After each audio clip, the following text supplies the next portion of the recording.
Decreto salva banche, il governo appone la fiducia, nessuna modifica al provvedimento, bagarre del Movimento 5 Stelle in aula con cori e striscioni, domani il voto, azionisti pronti a marciare su Montecitorio. Il caso della spiaggia fascista, parla il titolare Gianni Scarpa, non sono fascista, chiedo solo educazione, la polemica su Playa Punta Canna in fiamma anche Palazzo Ferrofini, stasera il gestore sarà ospite a 20:10. Macabri ritrovamenti a Mestre Padova nel Veneziano, il corpo forse di un clochard affiora nel canale Osellino, nella città del Santo altro cadavere in via dell'Orto Botanico. Incendio devasta azienda agricola nel Padovano, vigili del fuoco al lavoro per ore, strage di capi di bestiame e danni ingentissimi. Nuova allerta meteo per le prossime ore nel Veneto, previsto l'arrivo di forti temporali, raffiche di vento e grandine. Anche i vigili del fuoco veneti in aiuto in Sicilia per il devastante incendio, arrivato alle porte di Messina, da Treviso, Venezia e Verona, uomini e mezzi. Festa per scambisti organizzata per fine luglio in una villa di Maserata, i residenti insorgono contro l'iniziativa. Ben ritrovati, edizione regionale dei notiziari di Antenna 3 Nord-Est. Dunque ancora le banche in primo piano, il decreto salvabanche, il governo pone la fiducia, nessuna modifica al provvedimento, bagarre del Movimento 5 Stelle in aula con cori e striscioni, domani il voto, azionisti pronti a marciare su Montecitorio. Signor Presidente, onorevoli deputati, a nome del Governo, autorizzata dal Consiglio dei Ministri, pongo la questione di fiducia sulla Mi perdoni Ministro, colleghi, per favore. Allora, mi perdoni Ministro. Ore 14:20, il Ministro per i rapporti con il Parlamento Angela Finocchiaro annuncia ciò che è già nell'aria da tempo, l'ipotesi più temuta dagli azionisti. Il Governo pone la fiducia sul decreto Banche Venete con la maggioranza che rinuncia ad apportare modifiche al testo. Nessun rinvio in Commissione e il Movimento 5 Stelle si scatena con Salva Danai, scritte e cori. Basta la formula.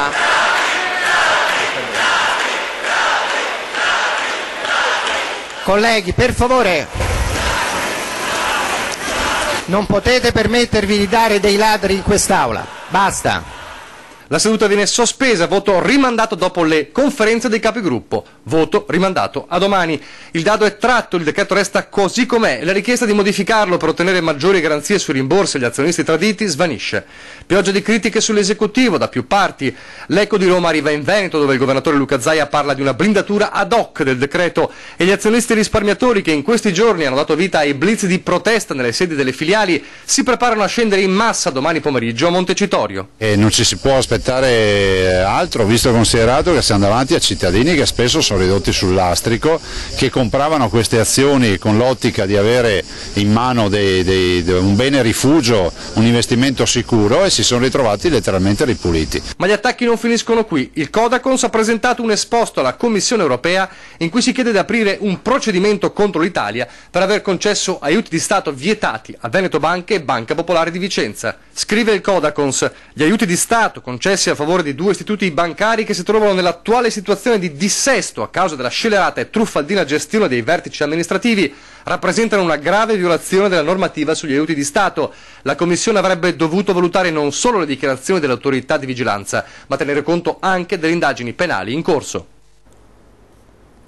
La priorità per il governo è convertire il decreto sulle banche venete per dare stabilità all'economia di un territorio importante come il Veneto. Lo afferma in una nota il sottosegretario all'economia Pierpaolo Baretta, spiegando così la scelta del governo di porre la fiducia della Commissione senza ulteriori modifiche. Con il decreto, sottolinea Baretta, i risparmiatori, i correntisti e gli obbligazionisti sono salvaguardati. Gli sportelli non hanno mai interrotto l'attività e si sono evitati licenziamenti. Questa scelta, assieme alla soluzione MPS, ha consentito di evitare il fallimento e il bail-in che avrebbero scaricato anche sui risparmiatori tutto il peso di una crisi di cui non hanno diretta responsabilità.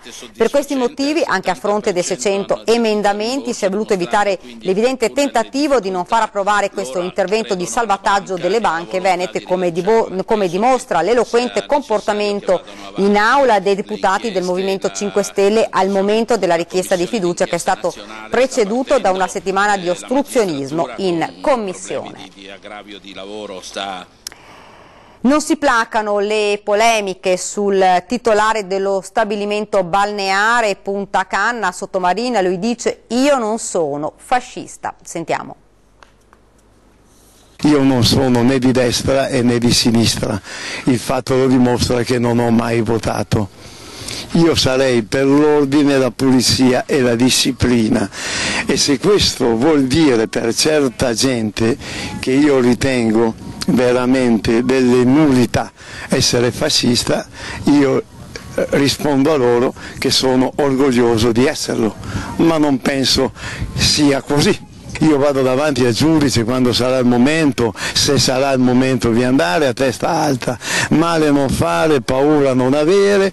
Non si definisce fascista Gianni Scarpa, il titolare 64enne dello stabilimento balneare Punta Canna Sottomarina, da giorni protagonista delle cronache locali e nazionali per i cartelli dai contenuti fascisti all'ingresso della spiaggia, già eliminati e per cui è stato denunciato.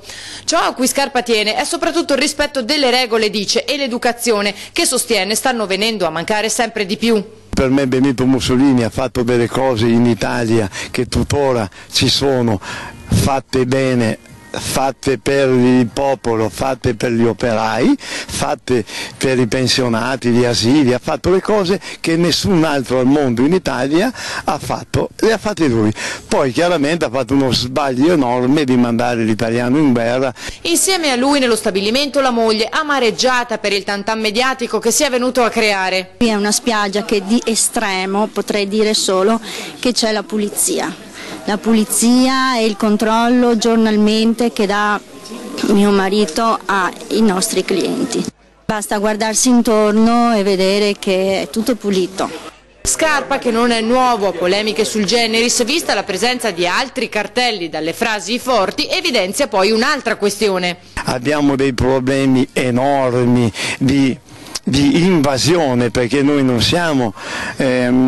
abbiamo subito un'immigrazione, ma bensì, lo sapete tutti, un'invasione, e andiamo a guardare il cartello che ha messo Gianni Scarpa al Punta Canna, dove c'è Mussolini, ma dove siamo arrivati? Siamo proprio a una demenza allucinante.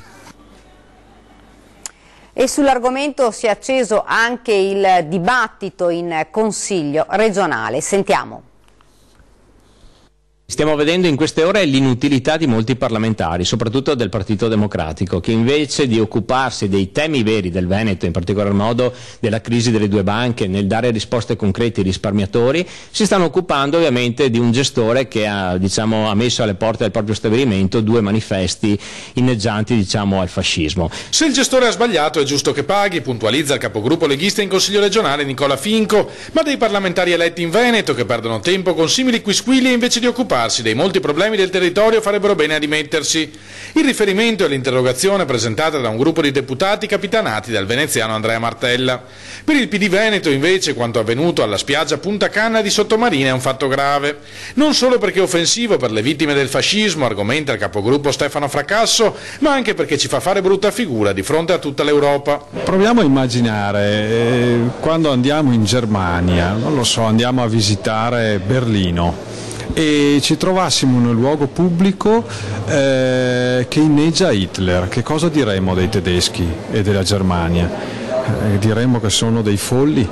Quella è la stessa cosa. Ritengo che sia offensivo nei confronti dei tanti cittadini che hanno tra i loro parenti lontani vittime del fascismo, vittime del nazismo, persone che sono morte durante la guerra, spedite magari da Mussolini in Russia, o persone che hanno avuto propri cari rinchiusi nei campi di concentramento. Con queste cose non si scherza. Sorride invece Massimo Giorgetti di Forza Italia. Immaginare che da una spiaggia possa partire una nuova marcia su Roma credo che sia assolutamente ridicolo e non faccia certo onore a chi sta invece in qualche modo paventando questo pericolo.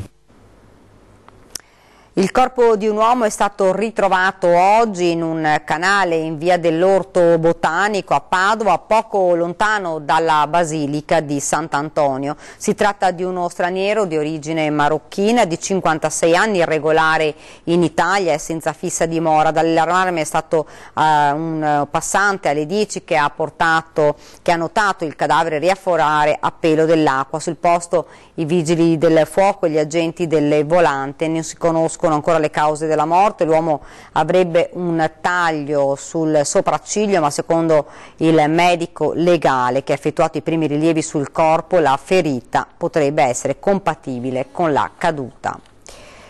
Ed un cadavere è affiorato dalle acque in zona San Giuliano, non si conoscono ancora le generalità. Sentiamo.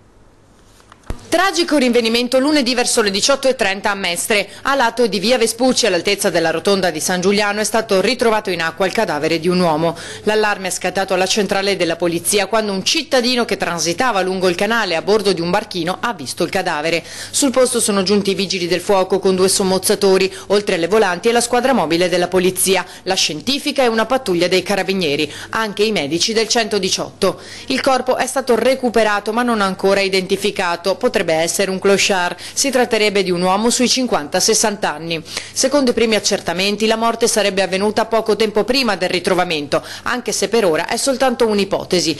Impossibile al momento ricostruire con esattezza la dinamica. L'uomo potrebbe essere caduto accidentalmente in acqua mentre stava passeggiando lungo la riva, annegando, oppure essere stato colto da un malore. Al vaglio degli inquirenti anche l'ipotesi di una morte violenta.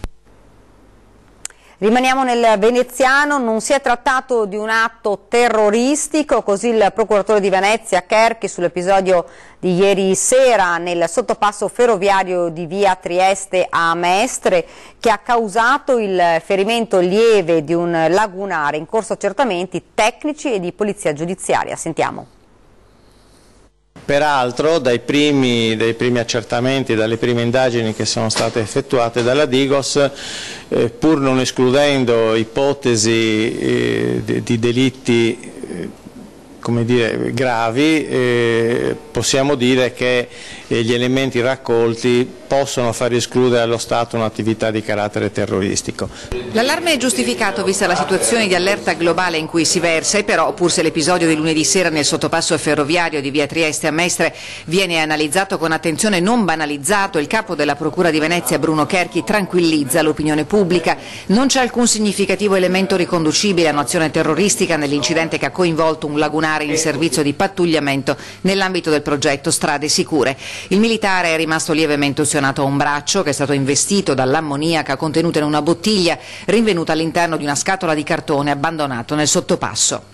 Sono in corso peraltro degli accertamenti soprattutto sulla sostanza contenuta in questa bottiglia per meglio definire il grado di gravità della cosa. Il lagunare, accortosi della presenza di quella scatola sospetta col manganello in dotazione, avrebbe spostato un lembo dell'involucro in cartone all'interno del quale c'erano 2 bottiglie. Da una di queste, forse per la pressione esercitata, è fuoriuscito il liquido che ha raggiunto il braccio del militare. L'episodio ha fatto scattare l'allarme. Nel sottopasso è arrivata una pattuglia della polizia e l'ambulanza dell'ospedale All'Angelo. Il lagunare è stato medicato al pronto soccorso, da dove è stato subito dimesso. Sono in corso tutte le solite attività di controllo e di analisi che si fanno in questi casi proprio per accertare chi naturalmente fosse il detentore di questa sostanza esplodente e soprattutto chi l'abbia confezionata e chi l'abbia messa comunque in un luogo pubblico di ampio passaggio. Quell'area della stazione è abitualmente frequentata da tossicodipendenti e non è escluso che quel liquido abbandonato possa essere ricondotto all'attività di spaccio o eventualmente anche a un'azione ritorsiva proprio legata all'ambiente degli stupefacenti. Un rogo devastante nella notte ha distrutto parte di un'azienda agricola di San Giorgio in Bosco, nell'Alta Padovana, morti 10 vitelli. Sentiamo.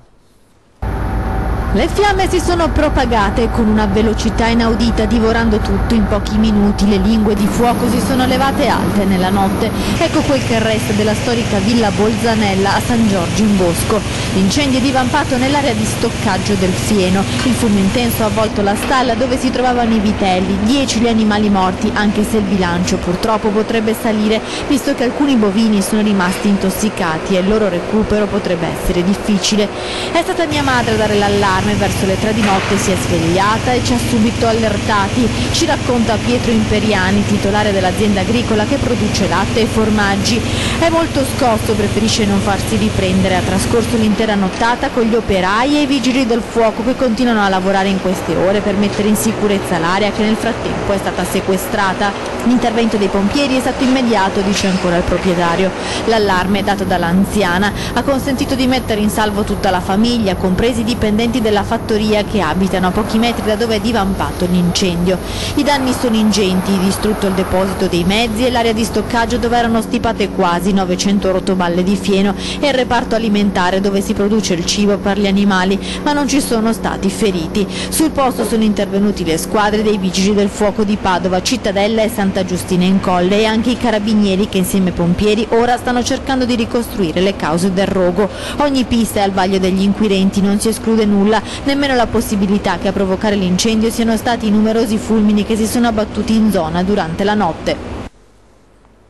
E torniamo a parlare ancora di maltempo. Forti temporali sono in arrivo in Veneto sulla base delle previsioni meteo emesse dall'ARPAV. Il centro funzionale decentrato della protezione civile della regione ha emesso poco fa lo stato di attenzione per criticità idrogeologica su tutto il territorio, valevole fino alle ore 8 di domani 12 luglio. Nel pomeriggio sera di oggi è prevista una fase di instabilità con crescente probabilità di precipitazioni a prevalente carattere di rovescio temporale, dapprima sulle zone montane e pedemontane, in seguito anche sulla pianura. I fenomeni saranno sparsi sulle zone centro-settentrionali più locali, sulla pianura meridionale. Non sono esclusi temporali intensi con forti rovesci locali, grandinate e forti raffiche di vento. Mette male un piede e precipita per 200 metri, a perdere la vita una 61enne veneziana con la passione della montagna. L'incidente è avvenuto a Cortina, mentre risulta disperso un 50enne padovano che si trovava nel massiccio del Monte Rosa. Sentiamo.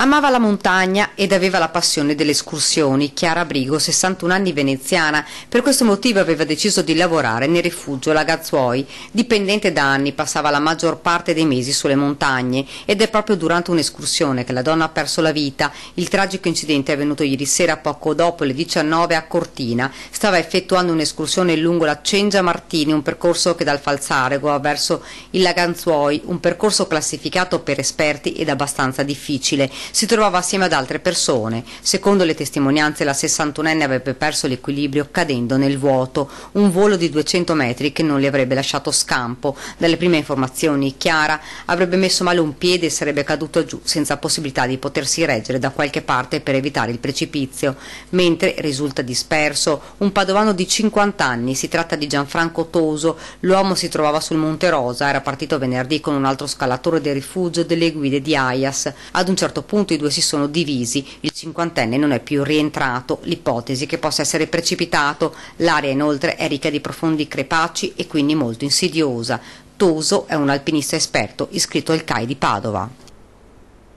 Ed ancora a cronaca, arrestato il rapinatore seriale di farmacie, negli ultimi giorni aveva messo a segno 2 colpi a Padova. Era specializzato in rapine alle farmacie. In pochi giorni aveva seminato il panico in città, armato faceva irruzione nel negozio e minacciava i dipendenti intimandogli di consegnare l'incasso. La squadra mobile di Padova però, grazie ad alcuni fotogrammi delle telecamere di sorveglianza, ha ricostruito l'identità del rapinatore seriale, un volto noto che in passato aveva già terrorizzato le farmacie cittadine. L'esperienza dei colleghi che sono qui alla squadra mobile ha consentito di individuare ed identificare il soggetto, perché l'avevano arrestato alcuni anni fa sempre per delle rapine fatte in farmacia, in danno in farmacie.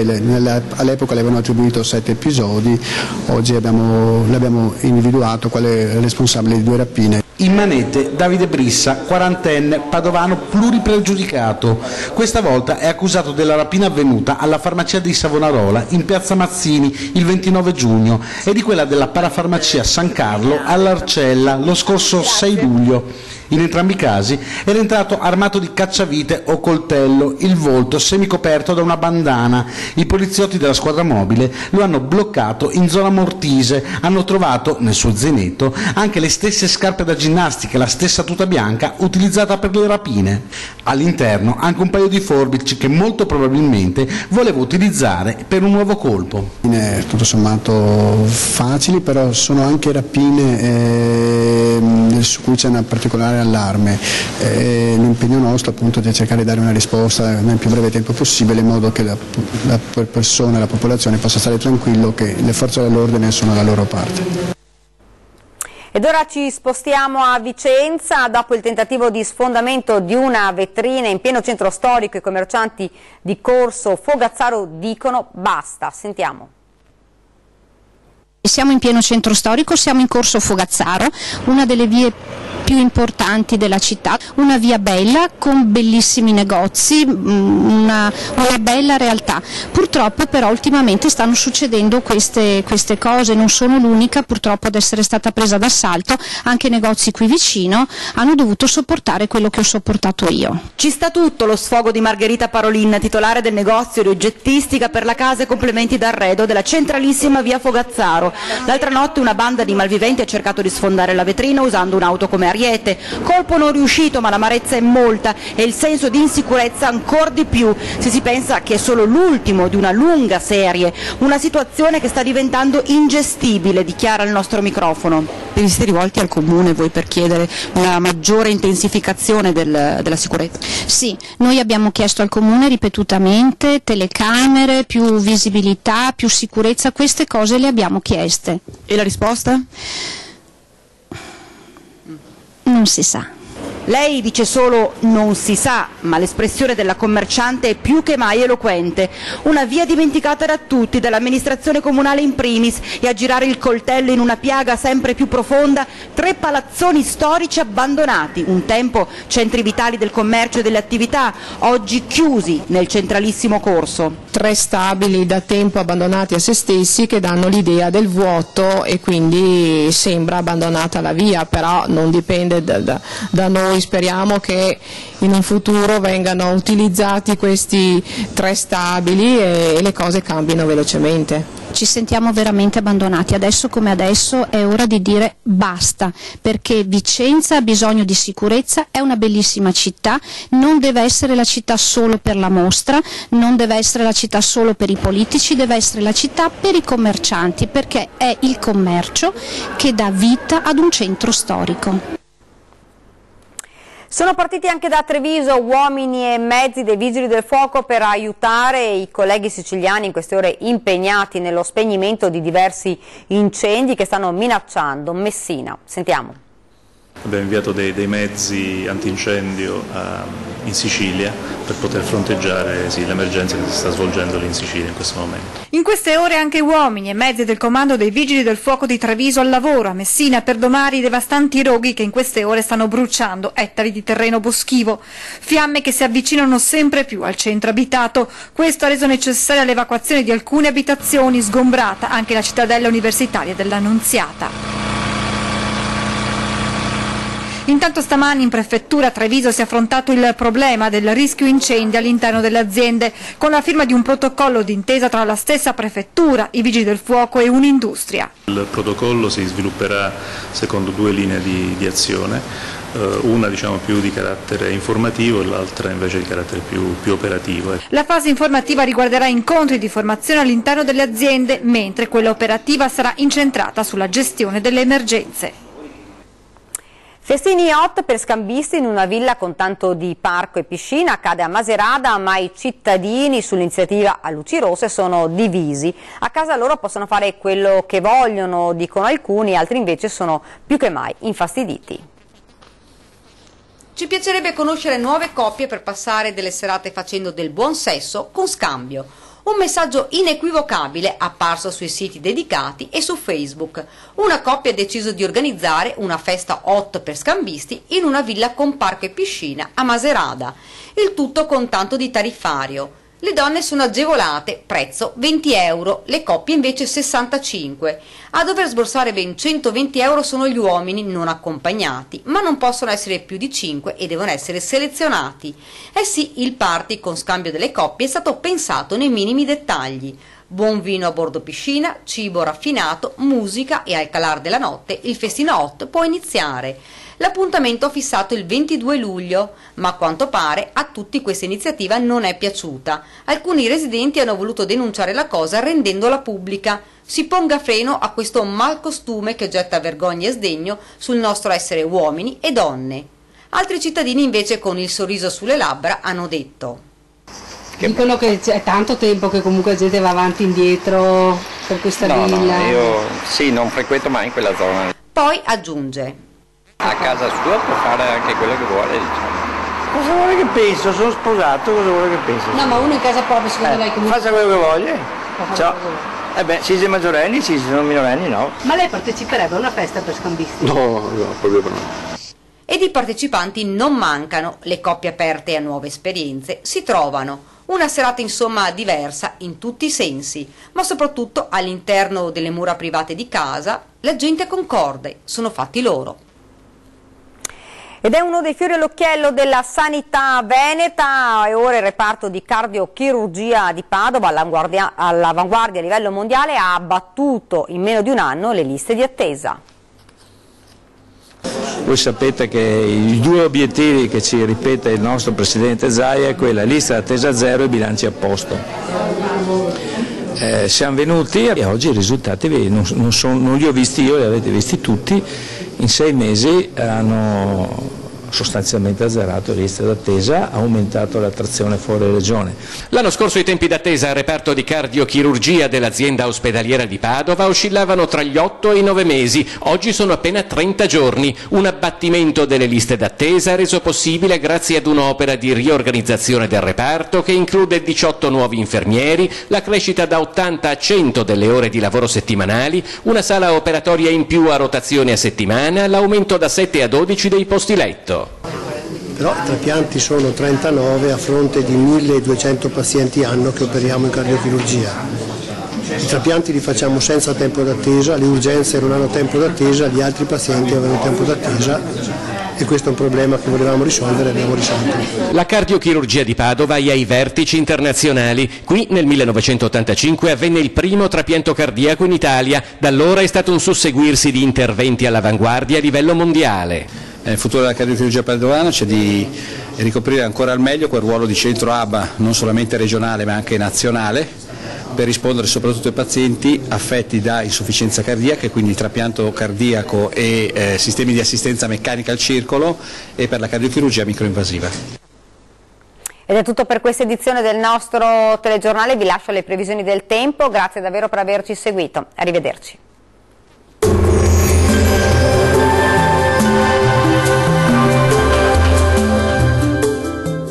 Da Vittorino, panificio, caffetteria, paninoteca e pub, aperto dalle 4:30. Prosegue il dominio di Caronte, l'alta pressione che ormai da giorni porta tanto sole e gran caldo sull'Italia. Qualche lieve disturbo solamente sulle Alpi. Vediamo il dettaglio. Sul Veneto ampio soleggiamento, salvo una maggiore e parziale nuvolosità e i consueti addensamenti con qualche temporale sulle Alpi di confine e sui rilievi del nord vicentino. Temperature massime tra i 27 e i 35 gradi, minime tra i 18 e i 22 gradi circa. Spostiamoci ora a vedere la situazione del Friuli Venezia Giulia. Giornata caratterizzata dal bel tempo e da tanto sole. Saranno possibili soltanto degli addensamenti con qualche temporale sulle aree alpine. Temperature massime tra i 29 e i 32 gradi, minime tra i 19 e i 22 gradi circa. Raggiungiamo infine il Trentino Alto Adige, ampio soleggiamento su gran parte della regione, salvo addensamenti e locali temporali sulle aree alpine di confine. Temperature massime che risultano essere più o meno stazionarie sui 31-33 gradi, minime in calo attese tra i 16 e i 17 gradi circa. Il mare sarà generalmente poco mosso e venti moderati e sudorientali. Bene, questo aggiornamento è giunto al termine, vi do appuntamento a domani, arrivederci.